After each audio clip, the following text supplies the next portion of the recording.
పద్మశాలి కుల బాంధవులారా అందరికీ పేరు పేరున నమస్తే. నేను మీ వాసా లక్ష్మణ.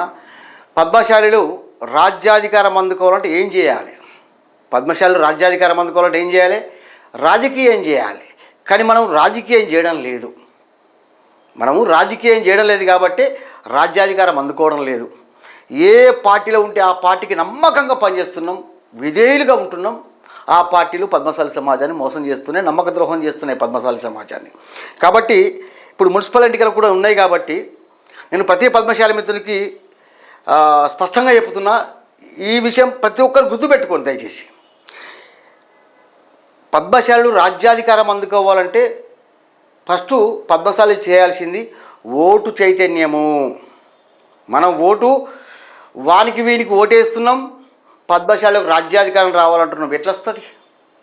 కాబట్టి ప్రతి పద్మశాలి మిత్రుడికి ఏం చెప్తున్నా అంటే, ఎవరు ఏ పార్టీలో ఉన్నా, మీరున్న పార్టీలో ఎంత స్థాయిలో ఉన్నా, ఏ హోదాలో ఉన్నా, ఎన్నికల సమయంలో, ఇప్పుడు మున్సిపాలిటీ ఎన్నికలు ఉన్నాయి కదా, ఎన్నికల సమయంలో పోలింగ్ బూతులకు లోపలికి వెళ్ళిన తర్వాత ఒక పద్మశాలి బిడ్డగా ఆలోచించి, మన పద్మశాలి మిత్రుడు ఏ పార్టీలో ఉన్నా సరే పద్మశాలికే ఓటేయండి. అట్లా కనుక చేస్తే కనుక రాజకీయాలకు బలమైన సంకేతం వెళ్ళిపోతుంది. అరే పద్మశాలిలు బలంగా ఉన్నారు, ఏకంగా ఉన్నారు అని ఒక సంకేతం వెళ్ళిపోతే మనం పార్టీల దగ్గర అడుక్కునే స్థితి రాదు.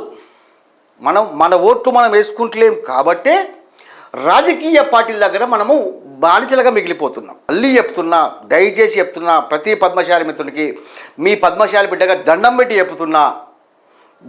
చెప్తున్నా, మనం రాజ్యాధికారం అందుకోవాలంటే మొట్టమొదట మనం చేయాల్సింది మన ఓటు మనం వేసుకోవడము. కాబట్టి ఈసారి మున్సిపల్ ఎన్నికలలో పోలింగ్ బూత్ లోపలికి వెళ్ళిన తర్వాత ఎవరు ఏ పార్టీలో ఉన్నా ఆ పార్టీ కోసం పనిచేయండి. కానీ లోపలికి అయిన తర్వాత ఓటు మాత్రం పద్మశాలికి వేయండి. ఇట్లా చేస్తే అన్ని రాజకీయ పార్టీలు పద్మశాలి కాళ్ళగాడికి వస్తాయి మిట్లారా. ఇది ప్రతి పద్మశాలి మిత్రులు గుర్తుపెట్టుకోండి.